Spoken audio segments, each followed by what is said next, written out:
నమస్తే, welcome to master కి TV, the సామాన్యుడి స్వేచ్ఛకు సంకేతం. నేను మీ ధూమ్ధామ్ దొరబాబు. ఇలా మన ధూమ్ధామ్ దొరబాబుతో బరాబర్ ముచ్చట్లోకి ఒక మంచి మాస్ లీడర్ వచ్చిండు. అన్న డివిజన్ కాంగ్రెస్ నుంచి, యూత్ కాంగ్రెస్ నుంచి, ఫిషింగ్ కాంగ్రెస్ చైర్మన్ నుంచి ఇప్పుడు ఫిషింగ్ కార్పొరేషన్ చైర్మన్ అయ్యిండు. అన్న మీ అందరికీ పరిచయం ఉన్న వ్యక్తే, మెట్టు సాయి కుమార్ అన్న. అన్నను ముందుగా ఇన్వైట్ చేద్దాం. అన్న నమస్తే. నమస్తే. బాగున్నారా అన్న? బాగుంది రావు గారు, అంత మీ అన్న మీడియా యొక్క సహకారం. ఓకే, ఎట్లా ఫీల్ అవుతున్నారు కార్పొరేషన్ చైర్మన్గా ఆయన? అంటే దుర్బాబు గారు, ఎందుకంటే కాంగ్రెస్ పార్టీ కార్యకర్తగా, కాంగ్రెస్ పార్టీ కుటుంబ సభ్యునిగా, కాంగ్రెస్ పార్టీ జెండా మోసే ప్రతి కార్యకర్త నేను ఆదుకుంటానని చెప్పినట్టు ముఖ్యమంత్రి రేవంత్ రెడ్డి గారు ఆయన ఇచ్చిన మాట ప్రకారంగా కాంగ్రెస్ పార్టీకి సేవ చేసిన ప్రతి నాయకుడిని వారు చేసిన శ్రమ, వారు పడ్డ కష్టం వృధా పోదు, వృధా కాదు ఓకే అనే సంకేతం ఇస్తూ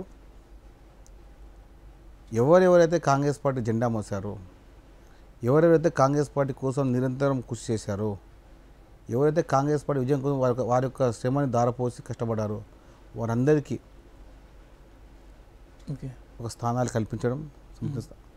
అదేవిధంగా భవిష్యత్తులో కాంగ్రెస్ పార్టీ జెండా మోసిన ప్రతి వ్యక్తికి కాంగ్రెస్ పార్టీ అండగా ఉంటుందని చెప్పి ఇచ్చిన సంకేతమే ఈ చైర్మన్ పదవి.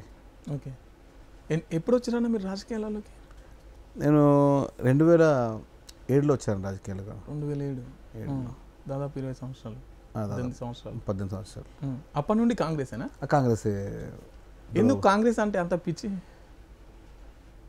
అంటే కాంగ్రెస్ పార్టీ అంటే కమిట్మెంట్ మంచి ఉంటుంది. కాంగ్రెస్ పార్టీ ఓకే, ఎవరైనా కూడా మంచి నాయకులు ఎదగొచ్చు, ఏ వర్గమైనా కూడా రాజకీయం చేయొచ్చు.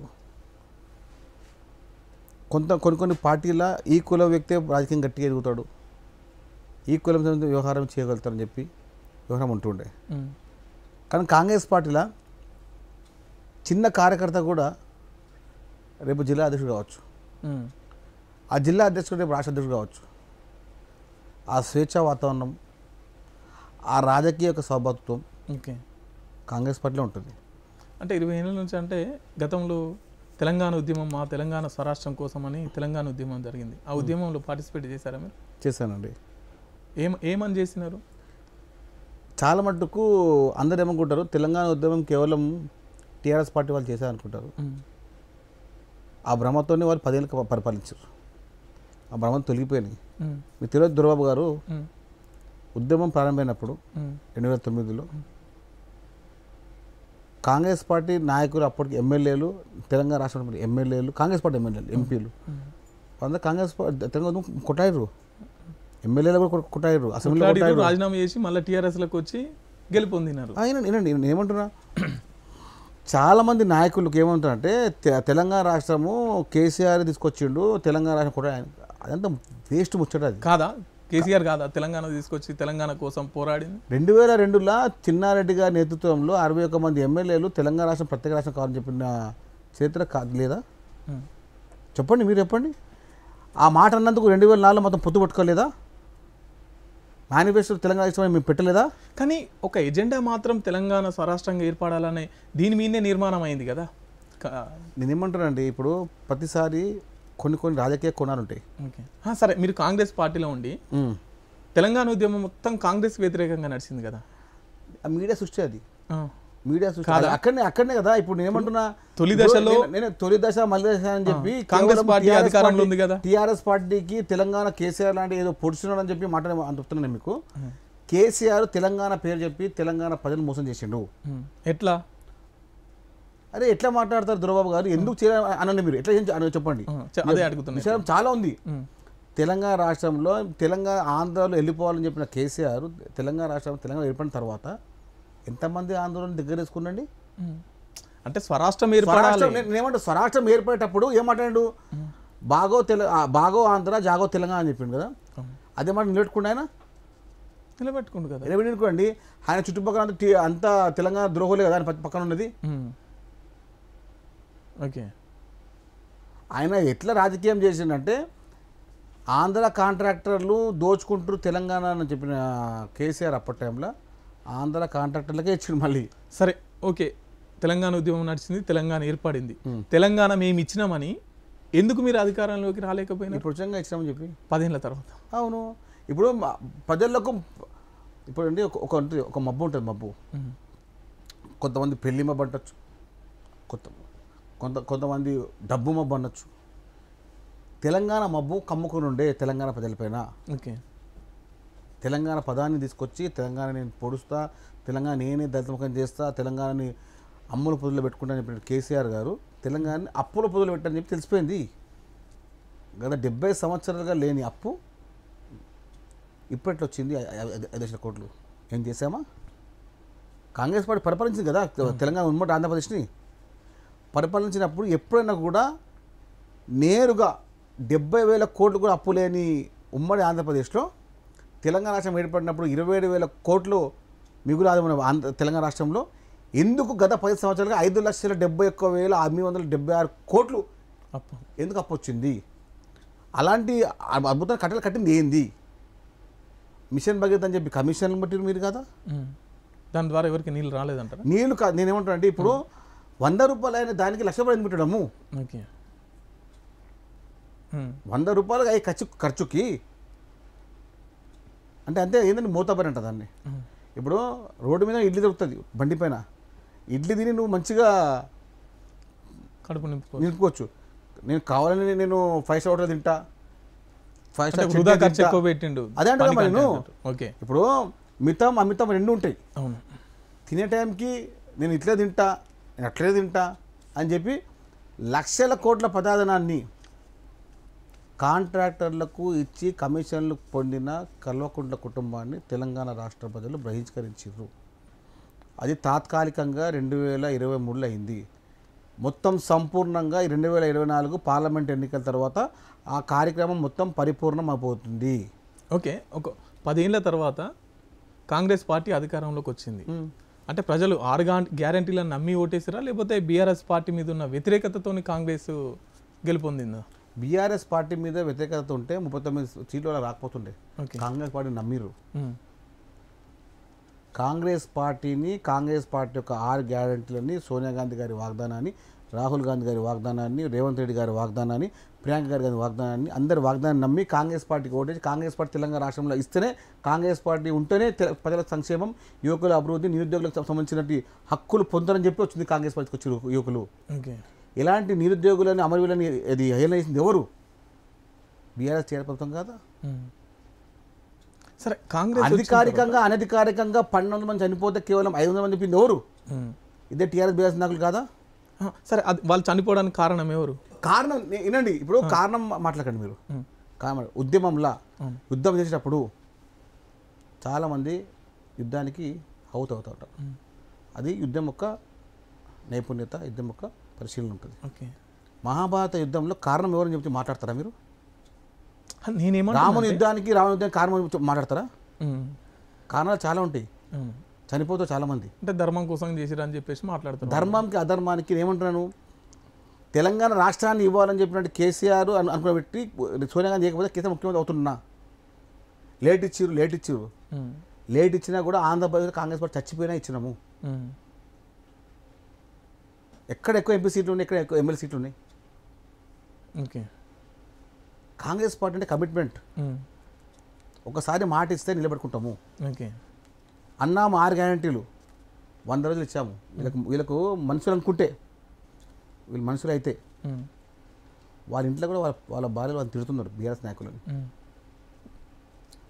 మహిళలు ఉచిత బస్సు ఇస్తే ఏడలేని ఈ బీఆర్ఎస్ నాయకులు, మహిళలకు 500 రూపాయలు సిలిండర్ ఇస్తే ఓర్చలేని ఈ బీఆర్ఎస్ నాయకులు. అయితే మహిళలకు బస్సు ఇస్తే సిలిండర్ వినండి, ప్రతిసారి మీరు ఏమనుకుంటారంటే మహిళలకు ఇస్తే ఇంట్లో ఆడవారు మహాలక్ష్మి ఎప్పుడు ఆనందంగా ఉంటే ఇల్లు అంతా సౌభాగ్యంగా ఉంటుంది.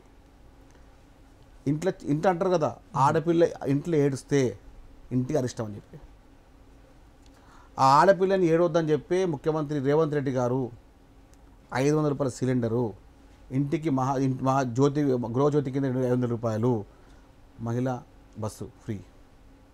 ఇప్పుడు మనము నిజామాబాద్ టు హైదరాబాద్ పోవాలంటే ఎంత అవుతుందండి లేడీస్కి? అమ్మవారింటికి పోవాలనుకుంటే 200-250 రూపాయలు అవుతుంది. అంటే 500 రూపీస్ వాళ్ళు సేవ్ అయినట్టే కదండి. ఇంట్లో ఒక అమ్మ, పెద్దమ్మ, పాప, ఒక 1000 రూపాయలు మిగిలినట్టే మిగిలిన అది ఇప్పుడు మిగిలినట్టే అంటే వారికి ఇప్పుడు ఆ 1000 రూపాయలు మిగిలితే వాళ్ళు ఏం చేస్తారు? మన పోపుల పెట్టెలో పెడతారు. ఓకే, బట్ మన పోపుల పెట్టె పెడతారు. అవి 1000 రూపాయలు బిడ్డకు వస్తాయి కదా, చదువుకు వస్తాయి కదా, బట్టకు వస్తాయి కదా, ఏదో ఒకటి. ఇప్పుడు మన ఇంట్లో మన అమ్మలు బిడ్డ కోసం ఏం చేస్తారండి? ఒక 1000 రూపాయలు ఉంటే ఏం చేస్తారు? తను చీర కొనకుండా బిడ్డకు బట్ట కొంటారు. అలాంటి సంస్కృతి మన తెలంగాణలో ఉంది. సరే, కాంగ్రెస్ పార్టీ అధికారంలోకి వచ్చి 100 రోజులు అవుతుంది కదా. 100 రోజులలోనే జర్నలిస్టుల పైన దాడులు, తర్వాత లాఠీ చార్జులు, లాకప్ డెత్తులు, రైతన్నల గోసలు, నీళ్లు లేక ఆటో వాళ్ళ ఆత్మహత్యలు, ఇక ఏగలేము తెలంగాణలో కాంగ్రెస్ ప్రభుత్వంతో అని చెప్పేసి ప్రతిపక్ష పోలు కావచ్చు, ప్రజలు కావచ్చు మాట్లాడుతున్నారు. పరిస్థితి మీ స్పందన ఏంటి? జర్నలిస్ట్ శంకర్ పైన, తర్వాత చిలుక ప్రవీణ్ పైన, ప్రశ్నించే వాళ్ళ పైన జర్నలిస్ట్ అని చెప్పి శంకర్ పై చెప్పకండి ప్లీజ్. అమ్మాయిలను నేర్పించేవాళ్ళు, అమ్మాయిని హింసించేవాడు, అమ్మాయిలతో సెక్స్ అరేంజ్మెంట్ చేసేవాళ్ళు మీరు జర్నలిస్ట్ అనకండి. మీ గౌరవం పోతుంది. మీలాంటి అమ్ముల పొద్దులు అస్త్రాలు అదొక వేస్ట్ అస్త్రం అండి. మీరు చాలా జర్నలిస్ట్ అంటే ఒక 4 స్తంభాలు, ఒక స్తంభం, న్యాయ పునాది మీరు జర్నలిస్ట్ అంటే. జర్నలిస్ట్ ముసుగులో లేడీస్ని ఇబ్బంది పెట్టేవారిని ఏమనాలి చెప్పండి? మేము వాళ్ళ లేడీస్ వాళ్ళకి బాగా కంప్లైంట్ ఇచ్చి అంటే కంప్లైంట్ ఇవ్వద్దు అంటారా? లేదు, లేడీస్ వాళ్ళతో మీరే కావాలని కుట్రపూరితంగా చేస్తున్నారు. కేటీఆర్ వచ్చి అరే ఎప్పుడు ఆత్మహత్యలు చేసుకుంటే రాని కేటీఆర్ ఒక అమ్మాయిని ఏడిపించి వచ్చి ఇంటికి వచ్చి పరామర్శించి ఏంటింది ఎక్కడ పోతుంది సమాజం చెప్పండి? అంటే అమ్మాయిని ఏడిపించే వ్యక్తికి మీరు భరోసా ఇస్తున్నారన్నమాట, ఏడిపించురా అని చెప్పి. అంటే అలాంటి వ్యక్తికి భరోసా ఇచ్చాడు కేటీఆర్ గారి నుంచి మనం మాట్లాడాలి.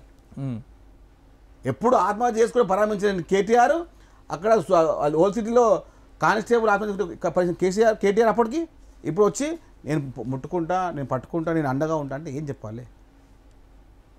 ఓకే చెప్పండి మీరే. తెలంగాణ రాష్ట్రం ఇట్లుండనా? ఎప్పుడండి 10 ఏళ్లలో కేసీఆర్ ఎంతమంది కలిసింది చెప్పండి? ముఖ్యమంత్రి రేవంత్ రెడ్డి గారు ప్రతిరోజు 10 మంది కలుస్తున్నాడు. ఎమ్మెల్యేలు, ఎంపీలని, కౌన్సిలర్ని, సర్పంచ్ని, వార్డు మెంబర్ని కలుస్తున్నాడు. వీఆర్ ప్రౌడ్, చెప్తున్నాం గర్వంగా. ముఖ్యమంత్రిగా రేవంత్ రెడ్డి గారు ఆటో డ్రైవర్లు చాలా మంది ఆత్మహత్య చేసుకున్నారు. మెట్రో కట్టినప్పుడు కూడా ఇదే మాటనండి. అవుతుందండి, మెట్రో కట్టినప్పుడు కూడా హైదరాబాద్ నగరంలో మెట్రో కట్టినప్పుడు ఆటోలు ఉండవు అని చెప్పారు. కానీ ఇప్పుడు ఏమవుతుంది? ఆటో పని ఆటో. ఇప్పుడు నేను ఆటో ఎక్కాలండి, బస్సు ఉందా నేను ఎక్కుతానా? అవసరం ఎక్కిపోతా, బండికి ఆటో ఎక్కిపోతా. అవసరం బట్టి ఎక్కేది, అవసరం బట్టి తప్ప ఆటోనే ప్రయాణిస్తా అని చెప్పి ఏ వ్యక్తి అన్నాడు? నేను కార్లు ఎక్కుతాను చెప్పి ఏ వ్యక్తి అన్నాడు? అవసరం బట్టే ప్రణాళిక ఉంటుంది. ఇప్పుడు నేను అవసరం ఉంది, నాకు బస్సులో నేను వెయిట్ చేస్తానా? ఆటో ఎక్కిపోతా. నాకు అవసరం లేదు, నేను బస్సు ఎక్కుతా. డబ్బులు లేవు, నేను బస్సు ఎక్కుతా. కాంగ్రెస్ నా దగ్గర 100 రూపాయలు ఉన్నాయి, నేను రోడ్డు మీద తింటాను, ఇడ్లీ తింటా. అదే 1000 రూపాయలు ఉన్నాయి, నేను హోటల్ తింటా. కాంగ్రెస్ పార్టీ వచ్చిన తర్వాత, అధికారంలోకి వచ్చిన తర్వాత 30,000 ఉద్యోగాలు ఇచ్చినామని చెప్తున్నారు. కానీ అవి నోటిఫికేషన్ వచ్చినాయి, ఎగ్జామ్ రాసినాయి, అదంతా బీఆర్ఎస్ ప్రభుత్వంలో కదా. ఇప్పుడు ఏదో వాళ్ళకి పత్రాలు ఇచ్చి మేమే ఉద్యోగాలు ఇచ్చినాం అనడం ఎంతవరకు కరెక్ట్ అంటారు? అంటే మేము మెట్రో ఇనాగ్రేట్ చేస్తే, మీరు ఓపెన్ చేస్తేమో అది మెట్రో మీరు కట్టినట్టు. మేమేమో నీళ్లు ఓపెన్ చేసి నదులు అంతా ఆన్సాన్ చేస్తే మీరు నీళ్ళు తీసుకొని ఎత్తి పోసుకుంటే అది మీరు చేసినట్టు మీ హుకుమత్లా. ఇప్పుడు అదే ఫార్ములా మీరు ఏనండి సార్, ఇప్పుడు గవర్నమెంట్ అటు ఉండదు. ఇప్పుడు మీరున్నారు, మీరు ఎగ్జామ్ రాసిర్రు, రిజల్ట్ రావాలి. అదే కేసు అంటే ఆపుతుండే, ఆపు పార్లమెంట్ ఇద్దామంటుండే. అదే రేవంత్ రెడ్డి గారు దోచుతోని ఓపెన్ చేయండి, ఇద్దాం. ఏదైనా ఓపెన్ చేయండి, డిఎస్సి ఓపెన్ చేయండి, నోటిఫికేషన్ ఇవ్వండి. అరే ఇంత బాహాటంగా మేము పనిచేస్తుంటే కన్నుల కబోతులా వీళ్ళు? మనుషులేనా అసలు వీళ్ళు? చెప్పండి మీరే. అంటే 200 యూనిట్ల ఫ్రీ కరెంట్ ఇస్తే మీకు తప్పవుతుందా? ఇప్పుడు నాది కారు ఉందండి, నాకు 250,000 నా ఇంక ఇల్లు ఉంది, నాకు కారు ఉంది. ఫ్రీ కరెంట్ నాకు ఏమంటారా మీరు? నా వైట్ కార్డు ఏమంటారు? మీరు ఒప్పుకుంటారా? మీరు ఒప్పుకోరు. అర్హత గల ప్రతి వ్యక్తికి, అర్హత గల ప్రతి కుటుంబానికి, అర్హత గల ప్రతి వ్యక్తి, మహిళా వ్యక్తికి, శక్తి కుటుంబానికి ఏం కాదండి. 90 లక్షల వైట్ రేషన్ కార్డులు ఉంటే 40 లక్షల మంది అర్హులని ప్రకటించారు. సరేనండి, మళ్ళీ కన్ఫ్యూజ్ అవుతున్నారు. మొత్తం పేపర్ చదువుకోవడం చెప్తున్నారు. అర్హత అంటే అదే ఉంటుంది. ఇప్పుడు కానిస్టేబుల్ అర్హత ఏందండి? ఇంటర్ పాస్ ఉండాలి. 10th పాస్ ఇస్తారండి? లేదు. నేను 10th పాస్ ఇవ్వమంటే ఇస్తారా అండి? లేదు లేదు. దానిలో ఉంటుంది ఎస్సీ ఎస్టీ. ఇగో దొరబాబు గారు ఇప్పుడు ఏంటంటే ఉన్న మిత ఆహారాన్ని అమితంగా పంచలేరు. తెలంగాణని 5 లక్షల కోట్ల అప్పు తీసుకొచ్చి అన్ని కుండలు కాలని చెప్పారు కదా రేవంత్ రెడ్డి గారు. ఇప్పుడు దాన్ని ఎట్లా నింపి ఎట్లా పంచాలి, ఏ విధంగా ఉంటుంది? 100 రోజుల్లో నువ్వు 100 అసలు బిల్డింగ్ కడతారా అండి? పునాది దేనికి ఎంత టైం పడుతుంది? 2015లో మాట్లాడితే తెలంగాణ పుట్టిన పసికందు ఎట్లా మాట్లాడుతున్నారు. ఏమేమి పసికందు ఉన్నాం ఇంకా పొదల్లో ఉన్నాం, ఇంకా మేము అమ్మ పొదలో ఉన్నాం, ఇంకా మేము 9 నెలలకు బిడ్డ బయటకు వస్తుంది తెలియదా మీకు? ఓకే సరే, ఇప్పుడు మీరు ఫిషర్మ్యాన్ కార్పొరేషన్ చైర్మన్గా ఉన్నారు. ఫిషింగ్ పట్టే కుటుంబాలు మన తెలంగాణలో ఎన్ని ఉంటాయి? 39,76,000 ఉన్నాయండి. వాళ్ళకు మీరు ఏం భరోసా ఇస్తున్నారు? గత ప్రభుత్వం చేసిన మోసాన్ని, గత ప్రభుత్వం చేసినటువంటి హక్కుల హీనాన్ని మేము చేయబోము. మత్స్యకారుల ప్రతి కుటుంబాన్ని ఆదుకుంటామని చెప్పారు. అదే మాట ప్రకారంగా ప్రతి మత్స్యకారులకు 55 సంవత్సరాలు నిండిన ప్రతి మత్స్యకారునికి పెన్షన్ వచ్చే విధంగా, అదేవిధంగా హెల్త్ బీమాని చేపలు పట్టే ప్రతి వృత్తికారునికి, ప్రతి మత్స్యకారునికి హెల్త్ బీమాని 10 లక్షలకు నేరుగా. ఇప్పుడు అనొచ్చు వైట్ రేషన్ కార్డు అట్లేముండదు. మత్స్యకారులకు సంబంధించిన సొసైటీ సభ్యులు ప్రతి ఒక్కరికి కూడా 10 లక్షల బీమా నేరుగా ఉంటుంది. చనిపోతే, ప్రమాదం చనిపోతే నేరుగా 5 లక్షల రూపాయలు ఉంటున్నాయి. అదేవిధంగా నిరుపేద మత్స్యకారులకు అందరికీ ఇందిరమ్మ ఇల్లు ఇచ్చే విధంగా. ఇప్పుడు అందరూ అంటారు కాంగ్రెస్ పార్టీ చేసే చెప్తుంది. ఉట్టి ఇంట్లో కూర్చొని భజన మాట్లాడుకుంటే బీఆర్ఎస్ నేను చెప్తున్నాను. ఎంతమంది బీఆర్ఎస్ సంబంధించిన వాళ్ళ కుటుంబాలు ఫ్రీగా బస్సు ఎక్కలేదండి? అది ప్రభుత్వం అన్నప్పుడు ప్రజలందరికీ అలాంటప్పుడు ఏం చెప్తలే మరి. అంటే ఎక్కడనో ఒక దగ్గర చిన్న తప్పు అయితే ఎక్కడనో ఒక వ్యక్తి మాట్లాడుతుంటే మాట్లాడే వాళ్ళు వచ్చే మంచి కూడా చెప్పలేదు మనకు. 200 యూనిట్ల ఫ్రీ కరెంట్ చెప్తలేదు ఎందుకు మీరు? ఫ్రీ బస్ ఏం చెప్తలేరు? గ్యాస్ సిలిండర్ వస్తుంది ఏం చెప్తలేరు? ఇందిరమ్మ ఇల్లు వస్తున్నాయి ఎందుకు చెప్తలేరు? 6 గ్యారంటీలు పక్కగా అమలు చేసే విధంగా మేము ప్రణాళిక ముందుకెళ్తుంటే మీ వల్ల కాదు, చేయలేరు, మేము ఇలాగా బట్టది మాట మాట్లాడడం కదా. ఇప్పుడు మీరు లిమిట్ 100 రోజులకే కోరారు కదా. 100 రోజులలో 6 గ్యారంటీలు అన్నీ అమలు చేస్తామన్నారు కదా. చేయలేదా? ఎక్కడ చేస్తారు? ప్రతి మహిళకు 2,500 రూపాయలు ఇస్తామన్నారు. ఇంప్లిమెంట్ అయిపోయింది కదా. ప్రతి మహిళకు 2,500 రూపాయలు గౌరవ వేతనం లెక్క ఇస్తామని చెప్పి 100% ఇస్తాము. ముఖ్యమంత్రి గారు ఆ భద్రాద్రి రాముడి సాక్షిగా ప్రారంభించిన ఇందిరా మిల్లులు కానివ్వండి, గృహజ్యోతి కానివ్వండి, చెప్పండి మీరే. ఇప్పుడు నిలకడగా లేని మాటలు మాట్లాడితే పలకలేని పలుకులు మేము పలుకుతాం. మీ ముఖ్యమంత్రి గారిని గుంపు మేస్త్రి అంటున్నారు. ఆయన చెప్పి అవును నేను మేస్త్రి అని చెప్పింది కదా అన్న. ఆయన ఒప్పుకున్నాడు కదా బాటంగా గెలిపించడంలా. నేను మేస్త్రినే, తెలంగాణని కుదేలు చేసిన వీరందరినీ మళ్ళీ నిర్మించే మేస్త్రి అని చెప్పారు. బాహాటంగా ఎల్బీ స్టేడియంలో ఒప్పుకున్న ఘనత రేవంత్ రెడ్డి గారిది. ఐఎమ్ మేస్త్రి అన్నారు. తెలంగాణ నిర్మాణం చేస్తా, పునర్నిర్మాణం చేస్తా అన్నారు. ఐఎమ్ మేస్త్రి అన్నారు. మంచి కట్టడం కడతా అన్నారు. నిర్మాణంలో ఎలాంటి లోపం ఉందో అని చెప్పారు. ఐఎమ్ మేస్త్రి అన్నారు. సరే, హైదరాబాద్లో చెరువులన్నీ కబ్జాలకు గురవుతున్నాయి. వాటిపైన మీ స్పందన ఏంటి? 10 సంవత్సరాలుగా కబ్జాలకు గురైన ప్రతి చెరువు పైన నివేదిక కోరుతున్నాము. ఇదే విషయాన్ని ముఖ్యమంత్రి రేవంత్ రెడ్డి గారు చెప్పాము. ఏమన్నారు? చెరువుల పైన హక్కులు, చెరువుల యొక్క కబ్జాల గురించి ప్రత్యేక నివేదిక అని చెప్పారు. హెచ్ఎండి సంబంధించిన వ్యవహారంలో హైదరాబాద్ చుట్టుపక్కల ఉన్నటువంటి 37 చెరువులు ఇప్పుడు గాయమైనాయి.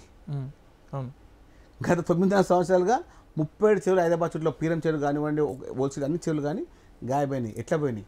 ఆకాశం మింగిందా, భూమి మింగిందా? ఈ 9 సంవత్సరాలుగా బీఆర్ఎస్ నాయకులు ఎక్కడ ఖాళీ భూమి కానివ్వండి, ఎక్కడ శ్మశానం కానివ్వండి, ఎక్కడ ఖాళీ చెరువు కానీ దొరకకుండా కబ్జా చేసి కోట్లు గడించిండ్రు. శ్మశాలను కూడా 100కు 100%. పంజాగుట్ట శ్మశానం చూడిపోండి ఎట్లా అయింది. నా పక్కన బిల్డింగ్ ఎవరు కట్టిరు? అందులో భాగం ఎవరిది? పంజాగుట్ట శ్మశానానికి పక్కన మెయిన్ రోడ్లో కమర్షియల్ బిల్డింగ్ ఏ విధంగా వచ్చింది, ఎవరి హయాంలో వచ్చింది, దానికి సారథ్యం ఎవరు వహించారు, ఎట్లా వచ్చింది? కబ్జాలు చేసేది మీరు, కళ్ళబోలి కబుర్లు చెప్పేది కూడా మీరే. తెలంగాణలో రావుల పాలన పోయి రెడ్ల పాలన వచ్చిందని చెప్పి మాట్లాడుతారు సార్. ఇప్పుడు రావుల పాలన పోయి రెడ్ల పాలన వచ్చిందని చెప్పి కొత్తగా రాలేదే. కాసు బొమ్మరెడ్డి చేశారు, జలగం వెంగళరావు గారు చేశారు, రాజశేఖర రెడ్డి గారు చేశారు, కిరణ్ కుమార్ రెడ్డి గారు చేశారు, రోసయ్య గారు ఆలోచన చేశారు సీఎంగా, అంజయ్ గారు చేశారు, దామోదర్ సంజయ్ గారు చేశారు ముఖ్యమంత్రిగా. అప్పుడు మాట్లాడిన మాట ఇప్పుడు ఎట్లా వస్తుంది? ఇంతకుముందు వాళ్ళు జలగం వెంగళరావు రావు కాదా, కాసు బొమ్మరెడ్డి రెడ్డి కాదా? సో అదే వారసత్వాన్ని తీసుకుని వారసత్వం కాదు, నాయకత్వం అంటారండి. ప్రతిసారి నాయకత్వం అంటారు, వారసత్వం చాలా డిఫరెంట్ ఉంటుంది. ముఖ్యమంత్రి కొడుకు కాదు కదా ఆయన, ముఖ్యమంత్రి గానికే రేవంత్ రెడ్డి గారు. చెప్పండి మీరే, వారసత్వం అమ్మా ఇది? కేటీఆర్ వాళ్ళ నాన్న ముఖ్యమంత్రి కాబట్టి కేటీఆర్ ముఖ్యమంత్రి అడిగిండు కావాలని చెప్పి. వీళ్ళ ఆయన ముఖ్యమంత్రి కాదు, మన రేవంత్ రెడ్డి వారి ఫాదర్ ఒక సాధారణ రైతు కుటుంబం. అది మీరు గుర్తించండి. సాధారణ రైతు కుటుంబం ముఖ్యమంత్రి గారిది. ఓకే కాదు అని ఇప్పుడు ఒక వీడియోలో మాట్లాడుతూ మా నాన్న మా తాతలు ఆ పటేళ్ల కింద పనిచేసిన పోలీసు పటేళ్ళు, మాకు 1000 కోట్ల ఆస్తులు ఉన్నాయి, 100 ఎకరాల భూములు ఉన్నాయని చెప్పేసి మాట్లాడిండు రేవంత్ రెడ్డి గారే. ఇప్పుడు నేను ఏమంటున్నా, మీరేమో సాధారణమైన రైతు కుటుంబం అనుకోండి. ఇప్పుడు 100 ఎకరాల భూమి ఉంటే మనం 100 ఎకరాలు పండించలేమన్నా. 90 ఎకరాలు మూలకు ఉంటుంది, 10 ఎకరాలు పండిస్తాము మన స్తోమత. ఇంట్లో అవసరం బట్టి 20 ఎకరాలు పండిస్తాము. అప్పుడు మిషనరీ ఎక్కడుంది? ఇప్పుడున్న మిషనరీ అప్పుడు ఎక్కడుంది? 50 ఏళ్ళ కింద ప్రతి ఊర్లో ప్రతి ఒక్క వ్యక్తికి 20 ఎకరాలు ఉంటుండే మామూలుగానే. రైతు కుటుంబం చెప్పుకొని గర్వపడుతుంది ఆయన. సరే, మెట్టు సాయి అన్న మాట్లాడితే ఒక పొలిటీషియన్గా కాకుండా భౌతిక దాడులు చేద్దాం, అది చేస్తాం, ఇది చేస్తాం అని మాట్లాడుతుంటారు అని చెప్పేసి దీని మీద మీ మీద ఒక తీవ్రమైన విమర్శ ఉందన్న. అంటే ఇప్పుడు విమర్శలు అంటే నేను చెప్తున్నా దొరబాబు గారు, ఇప్పుడు రోడ్డు మీద మీరు పోతుంటే మీరు తిరిగితే మీరు ఊరుకుంటారా? ఊరుకోరు. నువ్వు ఏదో అంటే మీరు ఊరుకుంటారా? నన్ను ఊరుకోరు. నేను ఎంతో ఉండండి వచ్చి గల పట్టుకోరా మీరు? పట్టుకుంటారు. అరే బాహాటంగా, అరే ఒక ముఖ్యమంత్రి పని చేసుకుంటా మంచిగా పని చేసుకుంటా అందరు కలుసుకుంటా చేస్తుంటే ఈ పనికిరాని చిల్లర కొడుకులు వీళ్ళు కూర్చొని టీవీ ముందు కూర్చొని కంప్యూటర్ల మీద కూర్చొని బీఆర్ఎస్ నాయకులు ఆ సాఫ్ట్వేర్ హార్డ్వేర్ చేసుకుంటుంటారు సోషల్ మీడియా. వాళ్ళు కూర్చొని ముఖ్యమంత్రి ఏం చేస్తలేడు, ముఖ్యమంత్రి కలుస్తలేడు, అట్లా చేస్తుండు వాళ్ళ తమ్ముడు. ఏందండి అది?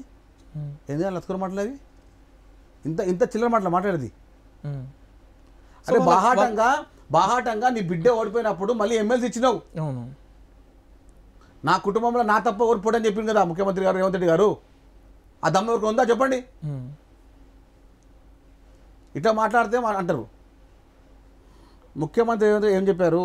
నా కుటుంబంలో ఎవ్వరు ఏ టికెట్ అడగరు అని చెప్పారు. కుటుంబంలో అడగకపోవచ్చు కానీ తన వర్గం వాళ్ళని మొత్తం పక్కన పెట్టుకుంటున్నాను. ఉండాలి. రాజుకు సైన్యం చాలా ఇంపార్టెంట్ బాస్. నమ్మకమైన సైన్యం చాలా ఇంపార్టెంట్. రాజు యుద్ధం చేసేది సైన్యంతోనే. సైన్యం గెలిస్తే రాజు గెలిచినట్టు.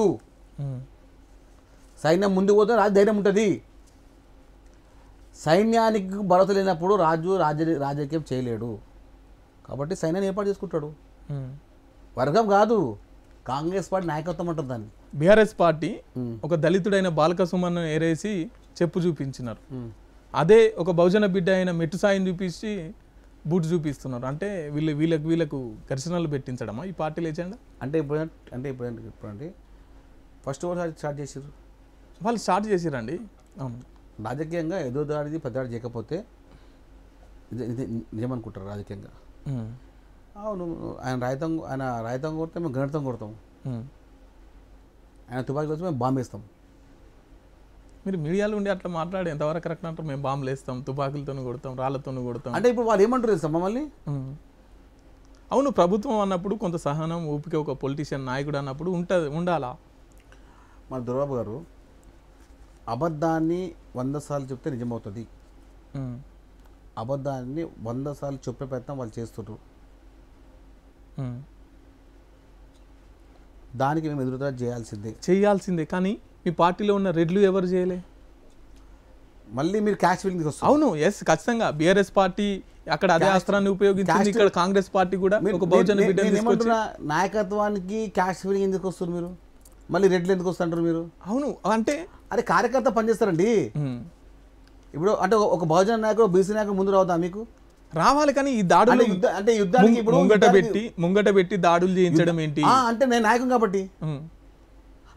కాబట్టి నా దగ్గర సమతం ఉంది కాబట్టి, యుద్ధానికి పోతే గెలిచి సత్తా ఉంది కాబట్టి, నన్ను నాయకుడు చేయాలనే ఉద్దేశం వాళ్ళకు ఉంది కాబట్టి. సో మీతో అంటే వేరే అంటున్నా మీరే వాళ్ళు చేస్తూనే అయితే అంటే మనం చేయాలి కార్యకర్తలుగా నాయకునిగా. సో అందుకని చెప్పేసి మిమ్మల్ని మళ్ళీ అట్లా ఉంటారు. ఇప్పుడు మీరే తీసుకొచ్చి కూర్చోబెట్టి నేను కొడతా అంటే కొట్టిపించుకునే రకం కాదు. ఎవరు కార్యకర్తగా చెప్తున్నాను. మా ముఖ్యమంత్రి గారు అన్నట్టు మేము కొట్టికి వస్తాం, బరాబర్ కొడతాం అంటున్నాం. ఇప్పుడు కూడా ముఖ్యమంత్రి గారిని కావాలని దూషించి బీఆర్ఎస్ నాయకులు అగ్రనాయకులు మెప్పులు పొందాలనుకున్నాడు ఏ కార్యకర్త కూడా ఉండి ఉంకర తింకర మాట్లాడితే ఊరికే వసతి లేదు. అంటే ఎవరు విమర్శ కాదు, ఎవరు విమర్శించకూడదు. మీరు ఏం చేసినా కూడా చూస్తూ ఉండుకోవాలి. విమర్శించండి, ప్రశ్నించండి, అది మన హక్కు. అవును, రాజ్యాంగం మనకి ఇచ్చిన హక్కు. ఆ విమర్శన పత్తనాన్ని ఇచ్చే విధాన్ని మంచి ఉండాలి. ఇది చెప్పుతో కొడతా ఎవరండి మాట్లాడేది? సుమన్ స్థాయి ఏంది? అవును, దాన్ని లీగల్ గా చట్ట ప్రకారంగా కేసు పెట్టినారు. సుమన్ స్థాయి ఏంది? ఒక మాజీ ఎమ్మెల్యే, అంతే కదా. ఆయన వచ్చి ముఖ్యమంత్రి గారిని చెప్పుతో కొడతాడు. అవును అండి, దానికోసం అని చెప్పేసి లీగల్ గా కేసు పెట్టి అంత పొగరా, అంత పొగరా. ముఖ్యమంత్రి స్థాయిని గౌరవించే స్థాయి లేని ఇలాంటి వ్యక్తిని మేము ఇట్లా కూర్చొని మాట్లాడాలి. వాళ్ళు చెప్పుతో బూడితో ఏమో కొట్టొద్దు, వాళ్ళు కొడుతూనే చూస్తూ ఉండాలి. చెప్పండి మీరే. ఇక మీరే దాడులు చేసుకుంటే ఈ వ్యవస్థ ఎవరు స్టార్ట్ చేసేది దాన్ని? స్టార్ట్ ఎవరు చేసిర్రు? ఘటనకు ప్రతిఘటన చేయడం తప్పేం కాదు. వారు మంచిగా అన్న అని చెప్తే మేము పెద్ద అన్న పిలుస్తాం. ఓకే, ఏం తమ్ముడు ఏం అన్న అని పిలుస్తాం. ఏం రా అంటే మేము బే అంటాం. మెట్టు సాయన రాజకీయ నేపథ్యం ఏంటి? మీ భవిష్యత్తులో ఎవరన్నా రాజకీయ నాయకులు ఉన్నారా, లేకపోతే ఎట్లా మీరు ఒక నాయకునికి ఎదిగినారు? అంటే దుర్బాబు గారు రాజకీయం చేయాలనుకున్నటువంటి చాలా సందర్భాల్లో మనం ఏం చేసినా కూడా మన పేరు గుర్తుండిపోవాలి. చాలాసార్లు కొన్ని సంఘటనలు రాజకీయంగా తీసుకొచ్చిన వ్యవహారాలు చాలా ఉన్నాయి. అంటే మనం ఏం చేసినా మనం గుర్తుంచుకోవాలి. అది కేవలం రాజకీయంలో అవుతుంది. నేను వచ్చే రాజకీయ నేపథ్యంలో చాలామంది నాకు తోడ్పాటిచ్చారు. అంటే ఇప్పుడు 10th క్లాస్లో ఒక టీచర్ ఉండొచ్చు, ఇంటర్లో ఒక టీచర్, మన 10th క్లాస్లో ఈవినింగ్ ఒక ట్యూషన్ టీచర్ ఉంటారు. అట్లా 10th, ఇంటర్, డిగ్రీ ఇట్లా చదువులో ఉన్న టీచర్ విధంగా ప్రతిసారి నాకు రాజకీయంగా ఎవరో ఒకరు నాకు తోడ్పాటిచ్చే ఉన్నారు. మా కుటుంబం అంతా సామాన్య మత్స్యకార కుటుంబం. అది మా కుటుంబంలో ఎవ్వరు గతంలో కానీ ఎమ్మెల్యే లేరు, నాకు ముందు ఎవరికి మా ఎంపీ లేరు, మా ఇంట్లో ఎవరు లేరు. మా ఇంట్లో అందరూ ప్రభుత్వ ఉద్యోగులు మాత్రమే, నేను ఒక్కొన్ని. అంటే మేము రాజకీయం కోసము, సేవ చేయడం కోసము ఎప్పుడు మనం ప్రజలకు అందుబాటులో విధంగా ఉండాలని చెప్పి ఉద్దేశంతో. మీ రాజకీయ గురువు ఎవరన్నా? అంటే మాకు వ్యక్తిగతంగా ఫస్ట్ రాజకీయ గురువు వచ్చేసి, అంటే మేము ప్రోద్బలం పొంది మేము ముందుకు రానప్పుడు నాయన నరసింహారెడ్డి గారు, ఆ తర్వాత పీజీఆర్ గారు. ఇద్దరితోనే మాకు రాజకీయంగా చాలా అనుబంధం ఉంది. ఈ మధ్య దానం నాగేంద్ర గారు కానివ్వండి, అదేవిధంగా అంజన్ కుమార్ యాదవ్ గారు కానివ్వండి, మన జగ్గారెడ్డి గారు కానివ్వండి, ఇట్లా చాలామంది ప్రోద్బలంగా మనకు ఇవ్వడం జరిగింది. ఎంత చదువుకున్నాను? నేను ఎంకామ్ ఎల్ఎల్బి చేశాను. మరి మంచి జాబ్ చేసుకోక ఎందుకు ఈ పొలిటికల్గా టర్న్ తీసుకున్నారు? అంటే ఇప్పుడు ప్రతి ఒక్క వ్యక్తికి జీవితంలో ఏదో సాధించాలి. నేను జాబ్ చేయొచ్చు, ఇప్పుడు కూడా నా క్లాస్మేట్స్ అందరు ఇప్పుడు ఎస్ఐలుగా ఎంఆర్ఓలో సెటిల్ అయి ఉన్నారు. రాజకీయ నాయకులు ఎదిగినప్పుడే మన సేవ అమితంగా ఉంటుందని చెప్పి తెలుసుకున్నాను నేను. అదే మీరు ఎస్ఐ అనుకోండి, మీరు కొంచెం చేయగలుగుతారు. ఎంత ఒక మొత్తం మీద మీకు ప్రజా సేవ చేయడం ఇష్టం. ఓకే, ప్రజా చేయడం ఇష్టము. అదేవిధంగా ప్రజలకు ఎప్పుడు అనుకూలంగా ఉండేది చాలా ఇష్టం. సేవ ఒకలాగా ఉంటుంది, అనుకూలం ఒకలాగా ఉంటుంది. కొన్నిసార్లు మనం ఎంత మాట్లాడినా కూడా మనం ముందుకు రాలేము, కానీ ప్రజలు మనం మెచ్చుకోవాలి. జీవితంలో ఎప్పుడైనా కూడా రాజకీయ నాయకునిగా ఉంటే పీజీఆర్ లాగా ఉండాలని చెప్పి నా కోరిక. ఓకే, ఇన్స్పైర్ అంతే.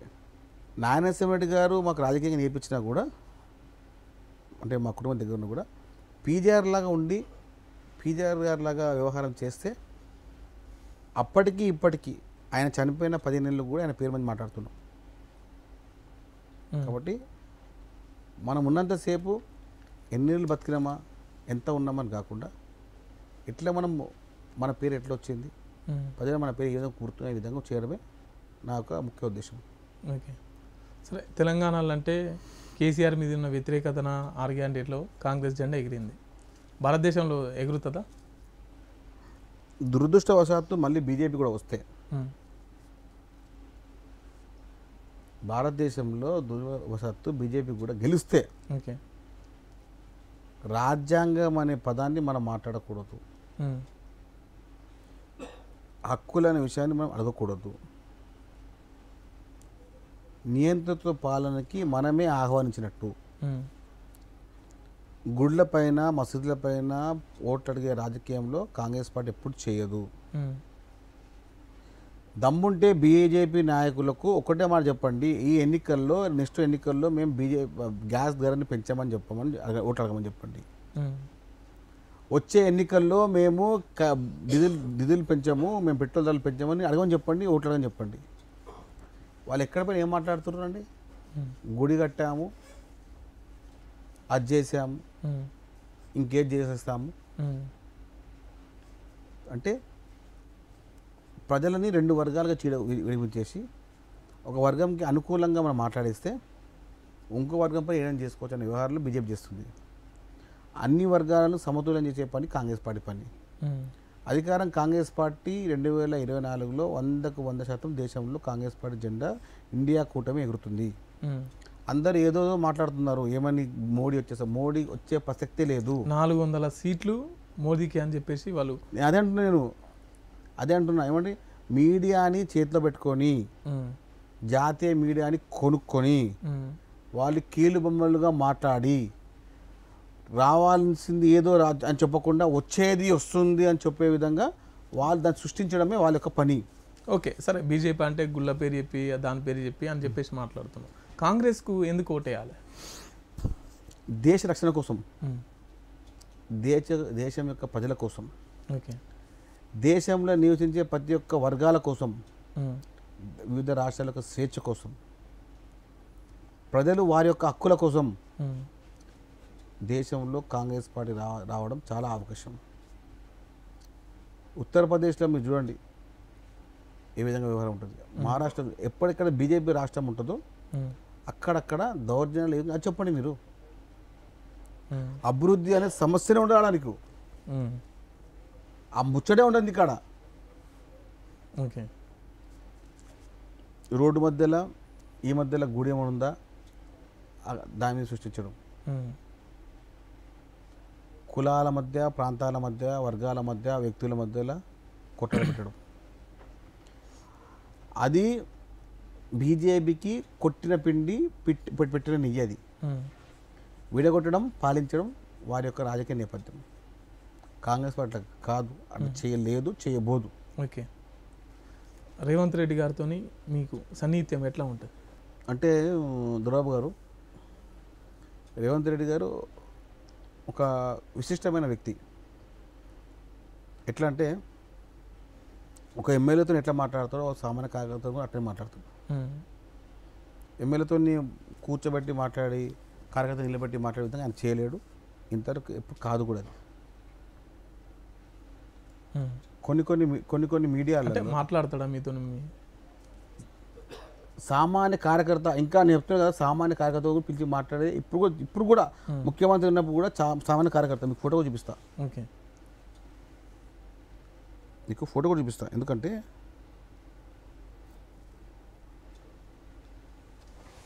చూడండి, ఈయన ఉద్యమకారుడు. ఓకే, కొమరయ్య పింఛన్ కావాలని కలిసిండు ముఖ్యమంత్రిని. ఓకే, ముఖ్యమంత్రి హోదాలో ఎవరు కలుస్తారా? కొమరయ్య అంటే ఇగో ఓకే, ముఖ్యమంత్రి కలిసిండు. ఇగో అంటే నేనేమంటారు, ఇగో ఆయన చూడండి, ఆయన వేసుకునే విధానం చూడండి, ఓకే, ఆయన వ్యవహారం చూడండి. ముఖ్యమంత్రి హోదాలో ఆయన కలిసి ఉన్న వ్యవహారం ఇది. నేను ఎందుకు నేనేమంటున్నా అంటే మీరు అన్న కదా, కాంగ్రెస్ పార్టీ కార్యకర్తగా మాట్లాడతారంటే సామాన్య కార్యకర్తతో కూడా అదే విధంగా మాట్లాడి ఎమ్మెల్యేతో అదే విధంగా మాట్లాడే ఘనత కేవలం రేవంత్ రెడ్డి గారికి ఉంటుంది. నేను ఎందుకు అడిగిన 100 కోట్లు వచ్చి వాళ్ళ భుజాల మీద చేసి 1000 కోట్ల అధికారులను భుజాల మీద చేసి మాట్లాడే కేసీఆర్ తత్వానికి కేటీఆర్ మొత్తం ఆటోలలోనే తిరుగుతాడు కదా. ఎందుకు ఆటోలో తిరుగుతున్నాడు?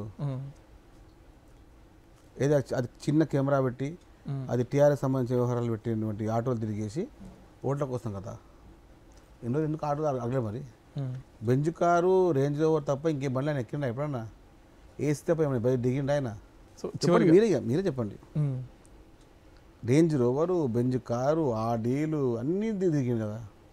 నేను ఎందుకు ఈ క్వశ్చన్ అడిగిన అంటే 100 రోజులలో ముఖ్యమంత్రి 11 సార్లు ఢిల్లీకే పోయాడు. 10 రోజులకు ఒకసారి ఢిల్లీకే పోతాడు. అసలు కలిసే ప్రసక్తి లేదు, కలిసే అవకాశం లేదని చెప్పేసి మాట్లాడుతున్నాం. ఎవరిని? సామాన్య కార్యకర్తలే కానీ వీళ్ళని అంటే కొమరయ్య లాంటి గ్రామంలో ఒక గ్రామ శాఖ సెక్రటరీ, గ్రామ శాఖ జనరల్ సెక్రటరీగా 10 బాధలు చేస్తుండ్రు.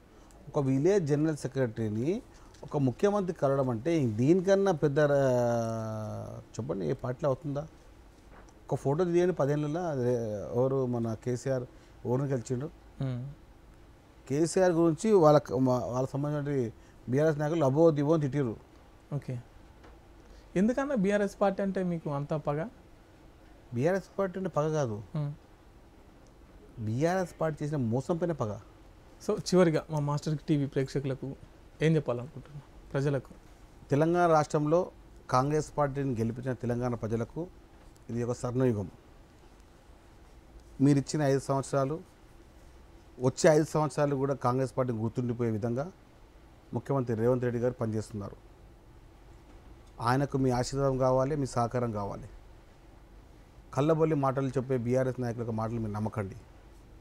తెలంగాణ రాష్ట్రాన్ని స్వర్ణయుగంపై వరకు తీసుకెళ్లే విధంగా ముఖ్యమంత్రి రేవంత్ రెడ్డి గారు పనిచేస్తున్నారు. మీరు ఆశీర్వదించండి. వచ్చే 10 ఏళ్ళు కాంగ్రెస్ పార్టీ అధికారంలోకి వచ్చే విధంగా మీరు సహకరించండి. ఇలాంటి దౌర్జన్యాలు 10 ఏళ్ళు అయినాయో ఈ ప్రజాపాలనలో అలాంటి దౌర్జన్యాలు ఏవి ఉండవు. ప్రజలను ప్రత్యక్షంగా పరోక్షంగా కలిసే విధంగా ముఖ్యమంత్రి రేవంత్ రెడ్డి గారు అన్ని కార్యక్రమాలు చర్యలు తీసుకుంటున్నారు. నిరుపేద కుటుంబాలకు, నిరుద్యోగుల కుటుంబాలకు, యువకుల కుటుంబాలకు అందరికీ చేదోడువాదుగా ఉంటున్నారు. కాబట్టి తెలంగాణ రాష్ట్రంలో ప్రతి ఆడపిల్లలకు ఆడపడుచు అందరూ చెప్తున్నాము, మీ ఇంటికి గృహజ్యోతి ద్వారా, మహాలక్ష్మి ద్వారా, మహిళా బస్సు ద్వారా కార్యక్రమాలు చేసే ఘనత మీ ఆశీర్వదించండి ముఖ్యమంత్రి రేవంత్ రెడ్డి గారిని. ఎప్పుడు మీకు ఇంట్లో కుటుంబ సభ్యుడిగా ఆయన ఉంటారు. ఈ ఆడపిల్లకు మీరు చూడొచ్చు, వచ్చే ఎన్నికల్లో కాంగ్రెస్ పార్టీ యొక్క చేతి గుర్తుపైన మీరు ముందుకొచ్చి ఓటేసి ముఖ్యమంత్రి రేవంత్ రెడ్డిని బలపరచండి.